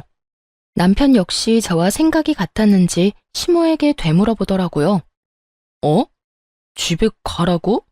저녁 먹고 집에 가라는 게 아니라? 그래, 오늘은 이만 가. 왜? 지금 시간이 몇 시인데 나 배고프단 말이야. 하루 종일 집안일 하느라 힘이란 힘은 다 썼는데 밥도 안 먹이고 보낼 거야? 남편은 떼를 부리기 시작했고 그런 남편의 모습에 시모는 한숨을 내쉬는가 싶더니 이내 진지한 얼굴로 이렇게 말하더군요. 아들, 엄마가 오늘 네 형수랑 진지하게 할 이야기가 있어서 그래. 그러니까 오늘은 그냥 좀 가. 둘째야, 고생 많았을 텐데 오늘은 네가 이해 좀 해주렴. 내가 네 형님이랑 긴히 나눌 이야기가 있어서 그래. 곧 네 형님 오기로 했으니까 오늘은 이만 돌아가려무나. 그제야 남편은 상황의 심각성을 깨달은 것인지 제 손을 잡아 끌며 집에 가자고 하더라고요. 전 그런 남편의 손에 이끌려 집으로 왔고 얼마 지나지 않아 형님에게 전화가 왔습니다. 동서, 오늘 고생 많았지? 아니에요. 그런데 어떻게 하셨어요? 어머님이 저 왔다 갔다고 하시던가요? 급하게 저희 보내길래 비밀로 하고 싶어 하는 것 같아서 일부러 형님한테도 전화 안 했는데요. 아니, 어머님은 아무 말 안 했지. 어머님 댁에 가보니까 동서가 한 음식이 있길래 그제야 동서가 와서 그 고생을 한 걸 알았어. 고생은 무슨 고생이에요. 하나도 힘 안 들었어요. 그런데 형님, 어머님 댁에 안 계세요? 말씀하시는 거 들어보니 그런 것 같아서요. 오늘 어머님 집 꼴도 그렇고 여러모로 무슨 일이 있긴 있는 것 같은데 어머님도 별말 안 하더라고요. 그게 나 요즘 친정에 있어. 아무래도 이혼할 것 같아. 남편이나 어머님한테는 이미 이혼할 거라고 말 다 했고 동서한테는 말해야지 하다가 이제서야 말하네. 미안해. 갑자기 이혼이라니 무슨 일이 있을 거라 생각은 했지만 이혼은 전혀 생각지도 못한 전개라 이게 무슨 일인가 싶더라고요. 부부 사이 문제니 자세한 내막은 알 수 없었지만 시댁에 갈 때마다 형님과 시숙 사이엔 큰 문제가 있어 보이기는커녕 사이가 너무 좋아 보였으니까요. 네? 이혼이요? 이렇게 갑자기 왜요? 무슨 일 있으셨어요? 아무래도 난 사업하는 남자랑 안 맞는 것 같아. 어머님도 한몫했고 동서는 잘 모르는데 어머님 이제 얼마 남지도 않은 재산 가지고 얼마나 생색내는 줄 알아? 날 무슨 하녀처럼 부려먹는다니까. 남편이란 놈은 사업에 미쳐서 자기 마누라가 당하든 말든 돈만 나오면 된다고 생각하고 살고 나도 지쳤어. 전 전혀 몰랐어요. 매번 어머님 댁에 갈 때마다 형님이랑 아주버님이랑 표정 밝으셔서 그런 쪽으론 생각도 못했어요. 가끔 안색 안 좋으신 건 그저 형님 말대로 피곤하신가 보다 했는데 진작 말씀하시지. 그랬으면 저라도 더 자주 가서 좀 도왔을 텐데요. 동서가 이렇게 신경 쓸까봐 그랬지. 동서 성격에 내가 힘들다고 하면 당장이라도 달려와서 이것저것 돕는다 할 게 뻔하니까. 그렇지 않아도 일하는 사람이 나 걱정되어서 자주 오는데 내가 그런 말 하면 아예 그 집에 사는 사람처럼 들락날락 했겠지. 그나저나 앞으로 어머님이 동서를 많이 괴롭힐 거야. 종처럼 부려먹던 내가 없으니까 이젠 동서를 가만두지 않을 거야. 그래서 하는 말인데 절대로 어머님이 하라는 대로 시키는 대로 다 하지 마. 순순히 시키는 대로 다 하면 그래도 되는 사람이라 생각하고 막대할 거니까.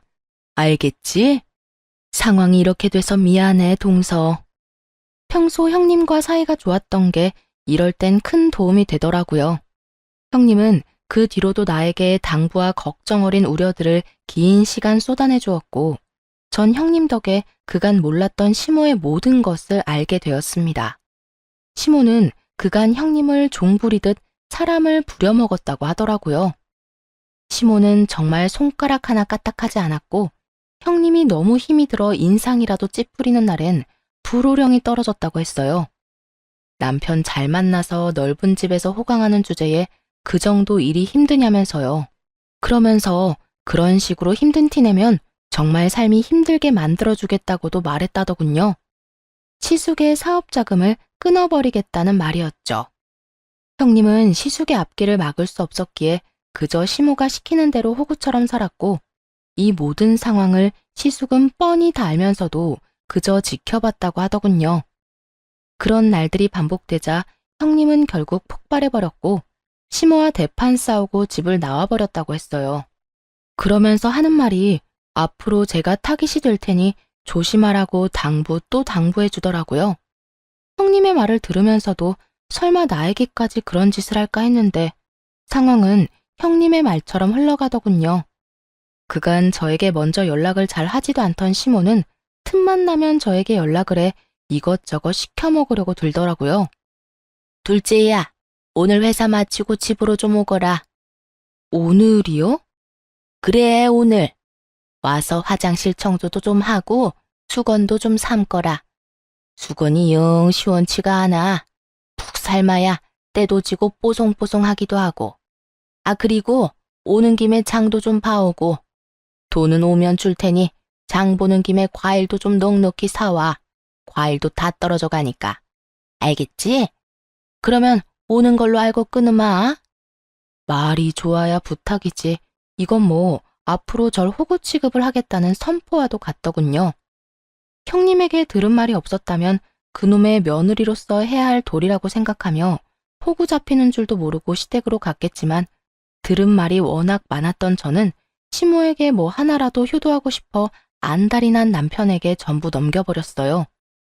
바보 같은 남편놈은 아무것도 모르고 신나서 시댁으로 달려갔고 그럴 때마다 시모는 저에게 연락이 와 형님에게 그랬던 것처럼 재산 타령을 하기 시작했어요. 내가 오늘 너한테 오라고 하지 않았니? 왜 네가 안 오고 내 아들을 보내? 제가 뭘 할 줄 안다고. 제가 가려고 했는데 일이 워낙 바빠서요. 너희 같은 회사지 않니? 너는 바쁜데 네 남편은 한가해? 말이 되는 변명을 해야 믿는 척이라도 하지. 어머님, 남편이랑 저랑 부서가 달라요. 부서마다 하는 일도 다르고 일이 다르니 바쁜 시기도 다르고요. 요즘은 우리 부서가 유난히 바쁘고 남편 부서는 한가한 편이라서 그래요. 정 못 믿겠으면 남편한테 물어보세요. 됐다. 그걸 못하러 물어봐. 뭐 중요한 거라고. 하여튼 앞으로 내가 부르면 제깍제깍 달려오거라. 그래야 내가 너 하는 짓이 예뻐서라도 하나 남은 건물 네 남편한테 주지 않겠니? 그러니까 나한테 잘해. 시키는 대로만 잘해도 긍정적으로 잘 생각해 볼 테니까. 재산에 눈꼽만큼도 관심이 없었던 저에게 시모의 이런 말들이 무서울 리가 없었고 그랬기에 전 말 같지도 않은 말들을 한 귀로 듣고 한 귀로 흘려버렸습니다. 그렇게 시모가 저를 부르면 저는 남편을 보내버리는 일상이 반복되고 어느 날은 시모에게 한 소리 들은 남편이 저에게 화를 내더라고요. 아, 당신! 이때까지 우리 엄마가 나 부른 게 아니라 당신 부른 거라며? 당신은 나 부른 거라고 했었잖아. 누굴 불러서 누가 가든 그게 무슨 상관이야? 누구라도 가서 집안일 했으면 됐지. 그리고 당신 엄마 집 일인데 꼭 나만 가서 해야 한다는 법이라도 있어? 누구든 시간 남고 마음 가는 사람이 가서 하면 되는 거지. 엄마가 싫다잖아. 엄마가 나 말고 당신 보고 오래. 오늘도 나한테 얼마나 짜증냈는 줄 알아? 마누라 말이라면 똥도 먹을 놈이라는 말까지 했다고. 앞으로는 엄마가 부르면 당신이 가. 당신이 가서 집안일을 하든 엄마 어깨를 주물러 주든 엄마가 시키는 일은 당신이 하란 말이야. 저는 이 말이 꼭 앞으론 시모의 하녀로 살라는 말처럼 들려 기분이 너무 나쁘더라고요. 제가 강아지도 아니고 오라가라 하면 그 말을 다 들어야 하나요? 하물며 집에서 키우는 강아지도 자기 기분 나쁘면 무시하고 들은 척도 안 하는 마당에 이 무슨 개보다도 못한 취급인가 싶었어요. 여보, 내가 진짜 마지막으로 말하는 거니까 잘 새겨들어. 효도를 하고 싶거든 당신이 직접 해. 괜한 사람 괴롭히지 말란 말이야. 나 요즘 일하느라 정신없어서 시댁까지 신경 쓸 여유도 없고 일이 한가하다고 한들 시댁 일 도맡아서 할 생각도 없어. 특히 당신처럼 재산 바라고 하는 효도? 난 더 이상 하고 싶지 않아. 그러니까 나한테 강요하지 마. 제 말에 남편은 기분이 상해버렸는지 빈정거리며 가소로운 협박을 하더라고요. 아이고 무서워라. 어디 겁나서 효도하라는 말이라도 할 수 있겠어? 그래, 나도 좋다 이거야. 앞으로 당신한테 절대 우리 집에 가라는 말 안 할게. 안 하면 되잖아. 대신 우리 엄마한테 건물 물려받으면 당신은 국물도 없으니까 그런 줄 알아. 10원짜리 하나 주지 않을 테니까 그때 가서 섭섭해하지나 말라고. 30살 넘은 남자가 어쩌면 이렇게도 유치한지. 정말 제가 남편을 데리고 사는 것인지 3살짜리 아들을 데리고 사는 것인지 헷갈릴 지경이었어요. 아니, 3살짜리라면 귀엽기라도 하지. 이건 재산에 눈이 멀어서 마누라까지 호구 잡히게 하려고 하니 오만 정이 떨어지려고 하더라고요. 아휴, 제발 돈 좀 받아달라고 무릎 꿇고 빌어도 절대 안 받을 테니까 그런 걱정 말고 제발 당신 선에서 당신이 알아서 효도해라. 알겠어? 그 후로도 전 여전히 시모가 부르면 남편을 보내버렸고 남편은 기분 나쁜 티를 내긴 했지만 늘 저를 대신해 시댁으로 가더군요.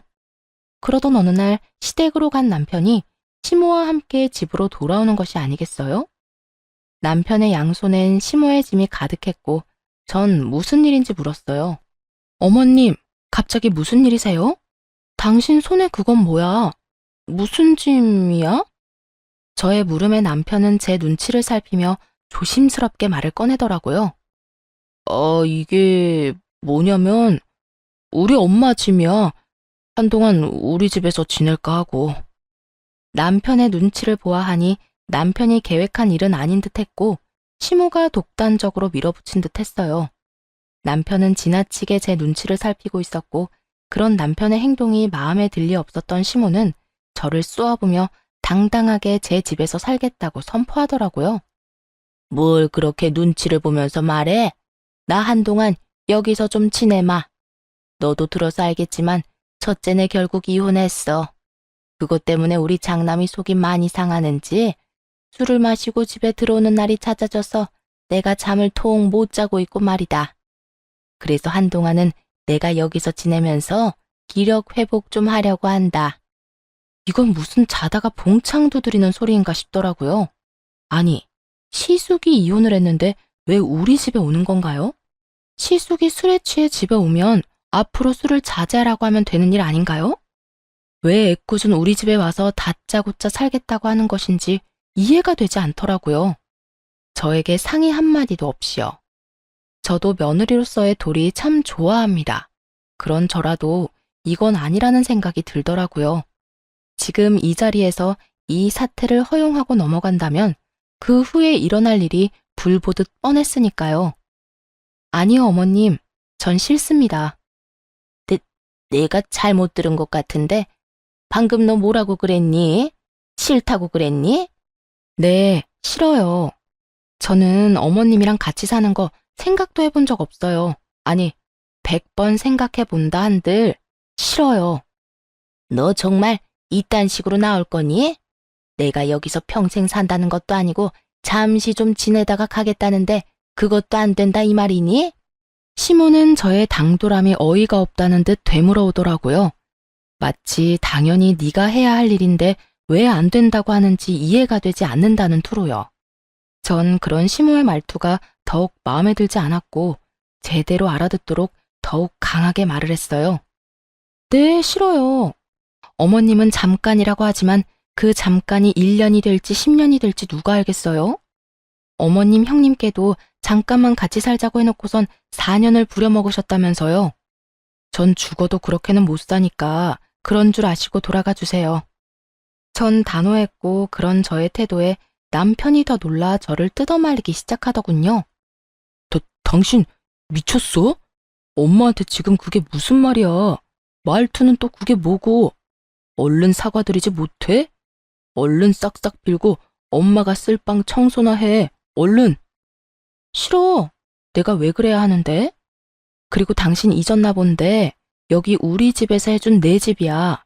명의도 내 명이라고.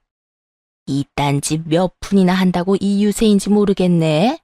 그래, 네가 나가라니 내가 나간다마는 이 한 가지는 똑똑히 알아둬라. 내가 이 집에서 한 발이라도 나가는 순간 내 아들도 이 집에서 나가는 거야. 이 말이 무슨 말인 줄 아니? 네가 날 이 집에서 내보내면 내가 너희 이혼시키겠다는 말이야. 그래도 내가 이 집에서 나가길 바라니? 넌 절대 날 이 집에서 내보내지 못해. 라는 시모의 속마음이 들리는 듯 했어요. 착각도 유분수지. 어떻게 저런 착각을 할 수 있는 것인지 참 황당하더라고요. 여기서 시모를 따라 나가 저하고 이혼을 하겠다는 남편이면 저도 그깟 이혼 웃으면서 할 수 있다는 걸 시모는 전혀 모르는 듯 했어요. 남편 역시 마찬가지였고요. 전 아주 큰 착각을 하고 있는 두 사람을 향해 이렇게 말했어요. 네? 그래도 상관없으니 지금 당장 나가주세요. 당신도 마찬가지야. 어머님 말씀대로 내가 어머님 나가라고 해서 나랑 이혼할 생각이면 지금 당장 짐들 다 싸들고 가. 2번 다신 짐 핑계로 이 집에 들락날락하는 일 없게. 들었지? 아들, 당장 짐 챙겨. 네 마누라가 겁대가리 없이 짓거리는 거 보니까 이참에 버릇을 단단히 고쳐줄 필요가 있겠구나. 어디 법원 가서도 그리 당당할 수 있는지 두고 보자. 두 여자의 진심 가득한 선포에 남편은 잠깐 멈칫한다 싶더니 이내 시모의 강한 눈빛 한 번에 짐을 다 챙겨 시모의 뒤를 따라 집을 나가버리더라고요. 오만정이 떨어졌던 남편이긴 했지만 이혼만은 하기 싫어 마지막 기회를 줬던 것인데 그 기회를 발로 뻥 차버리는 남편을 보며 저 역시 굳게 마음을 다잡게 되었죠. 쇳불도 당김에 빼라고 전 남편이 집을 나간 바로 다음 날부터 이혼 준비를 시작해 남편에게 통보해버렸습니다. 여기 이혼 서류 도장만 찍으면 돼. 기어코 이혼을 하자고? 당신도 짐까지 싸서 나갔을 땐 이 정도는 각오했던 거 아니었어? 위자료, 재산 분할 잘 살펴봐. 소송까지 하려면 그래도 되고. 난 당신이 어떻게 하든 다 준비돼 있으니까. 그런데 될 수 있으면 빨리 끝내고 싶으니까 합의를 하든 소송을 하든 잘 생각하고 결정 빨리 내려줬으면 좋겠어. 당신이야말로 잘 생각해. 당신 나 없이 살 수 있어? 나랑 이혼하면 회사는 어떻게 다니게? 자신 있어? 정말 나랑 이혼할 수 있겠어? 그까짓 이혼이 뭐라고? 해야 할 상황이면 그냥 하는 거지. 그리고 착각 좀 하지 마. 나 당신 없이 잘 살 수 있고 내가 잘못해서 하는 이혼도 아닌데 회사 생활까지 걱정해야 하는 거야? 요즘 세상에 이혼 좀 한다고 별 문제될 게 있겠어? 그러니까 이상한 걱정하지 말고 결정이나 빨리 해. 남편은 한치의 흔들림도 없는 저를 보며 차라리 잘 됐다는 듯 이혼에 동의하더군요. 조건도 제가 내세우는 대로 다 해준다면서요. 그래, 하자. 당신 말대로 그까짓 이혼 하면 되지 뭐. 조건도 당신이 원하는 대로 다 해줄 테니까 빨리 이혼해. 그까지 푼돈 얼마든지 줄게. 어차피 난 엄마한테 건물 받을 건데 그깟 돈 아껴서 뭐 하겠냐? 그래, 참 부럽네. 그 건물 부디 꼭 당신이 받길 바래.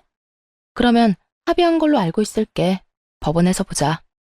그렇게 전 다른 분들에 비해 비교적 빠르고 깔끔하게 이혼을 할 수 있었습니다. 결혼 생활 내내 저를 괴롭게 만들었던 시모의 재산은 결국 저의 이혼에 큰 도움이 되더군요. 전 남편이 정말로 저의 뜻대로 제가 내세운 조건에 맞춰 이혼을 해주었으니까요. 정말이지 그 재산에 감사한 마음이 다 들더군요. 그렇게 이혼이 확정되던 날, 전 남편은 저를 보고 비웃으며 이렇게 말하더군요. 멍청하긴. 가만히 있으면서 엄마하고 내가 시키는 대로만 했어도 돈방석에 앉았을 텐데 괜한 고집부리다 이혼녀 딱지나 붙게 되고 꼴 좋다. 나만 이혼녀 됐다는 듯이 말한다. 내가 이혼녀면 당신은 이혼남이야. 그리고 돈방석? 그래, 어디 두고 볼게. 당신이 돈방석에 앉게 될지 아니면 쪽박을 차게 될지 당신이야말로 후회하지 마. 왜 이렇게까지 말을 했냐고요? 다 이유가 있었어요. 사실 전 시모가 가진 것은 아무것도 없는 상태였거든요. 형님에게 들은 바로는 전 남편이 철석같이 믿고 있는 건물마저 진작 처분해 시숙에게 투자한 상태였고 시숙은 그마저도 날려먹었다고 하더라고요. 사업이 잘 돼서 끊임없이 자금을 주고 있었던 것이 아니라 차리는 족족 망해서 끊임없이 자금을 퍼붓고 있었던 것이었어요. 연달아 사업을 말아먹은 시숙은 날마다 술을 퍼마시고 다니고 있었고 그 꼴이 보기 싫어 시모는 제 집까지 온 것이었어요. 처음부터 이러한 사실을 전 남편에게 숨기려고 한 것은 아니었어요. 처음엔 이런저런 일로 피곤해서 말하지 못했고 그 뒤론 정말 새까맣게 잊어버려 말을 못하고 있었던 것이죠. 그런데 그 뒤로 많은 일들이 일어나며 이혼까지 하게 되었으니 더욱 말할 필요가 없어진 상황이었어요. 후회? 내가 후회를 왜 해? 내가 너처럼 멍청한 줄 알아? 난 적어도 내 밥그릇은 내가 알아서 챙겨. 너처럼 눈앞에서 놓치지 않는다고. 그러니 너나 땅을 치고 후회하지 마. 이렇듯 끝까지 저에게 헛소리만 하는 전 남편을 보며 후회할 사람은 너라는 말을 속으로 얼마나 되뇌었는지 모릅니다. 이혼을 하고 난 후 전 남편, 시모 모두를 바로 차단해버렸습니다. 혹시나 하는 상황에 대비해 집도 세를 줘버렸고 회사도 이직을 해 다른 지역으로 이사까지 와버렸죠. 그 후 형님에게 전해들은 바로는 재산을 전부 시숙에게 투자한 것을 알아버린 전 남편이 저를 찾아 나섰다고 하더라고요. 제가 연락이 되지 않자 형님에게까지 연락이 와 재산은 전부 날린 것이 맞냐, 정말 저와는 연락이 되지 않냐 등등 몇 번이고 물었다고 했어요. 저를 찾아다니는 검은 속내는 뻔했어요. 전 남편은 저에게 위자료를 주기 위해 대출까지 받은 상태였고 그거에다 심호회계소가 퇴직금까지 미리 받아 시숙에게 다 줘버려 빚쟁이 신세였거든요. 그러니 어떻게 해서든 저에게 들러붙어 어떻게 해서든 한 푼이라도 받아가려 저를 찾아 나선 게 뻔히 보이지 않겠어요? 전 시모도 전 남편과 처지가 별반 다르지 않다고 하더라고요.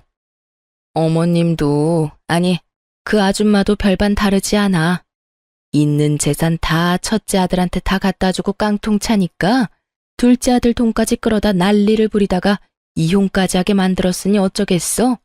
그냥 빚쟁이 두 아들 둔 빚쟁이 엄마가 된 거지. 하나 있던 집까지 다 말아먹고 요샌 단칸방 월세살이 한다고 하더라. 다 큰 아들 둘 끌어안고 오순도순 잘 살아보라지 뭐. 동서는 이제 이쪽으론 신경도 쓰지 말고 관심도 주지 말고 거기서 잘 살아. 나도 이제 그 집 신경도 안 쓸 거야. 세 인간 모두 빚쟁이가 되었다는 말을 듣는데 참 잘된 일이다 싶었어요. 그렇게 재산 믿고 사람을 괴롭혀대더니 딱 어울리는 벌이다 싶었으니까요. 이 소식을 마지막으로 전 시댁의 소식은 들을 수 없었고 그렇게 그 지긋지긋한 인연도 끝이 났습니다. 전 이직한 회사에서 잘 지내고 있어요. 얼마 전 승진도 했고 회사 사람들과 잘 지내고 있죠. 사연 처음에 말씀드린 대로 이혼을 한 지도 꽤 많은 시간이 흘러 특별한 일이 없는 한 요즘엔 그 시간들을 잊고 잘 살고 있습니다. 지금까지 연애라고 단정 지을 만한 관계를 맺은 적도 없고 앞으로도 그럴 생각이 전혀 없는 상태예요. 그렇다 보니 결혼 생각도 전혀 없고요. 그저 아직까진 휴일엔 저를 위한 시간을 보내고 가끔은 여행도 다니는 게 참 좋더라고요. 생각보다 혼자 하는 여행길에서 제가 보고 느끼는 많은 것들이 더 큰 의미가 있다는 생각에 한동안은 계속 혼자 지내보려 합니다. 최근엔 기타를 배우고 있는데요. 손가락도 다치고 물집도 생기긴 하지만 그 모든 걸 감수할 만큼 즐거워 한동안은 기타 배우는 재미에 푹 빠져 지낼 듯 합니다. 이 정도면 혼자 지내는 것도 꽤 괜찮지 않나요? 이로써 저의 사연은 끝이 났습니다. 지금까지 긴 사연 들어주셔서 감사합니다.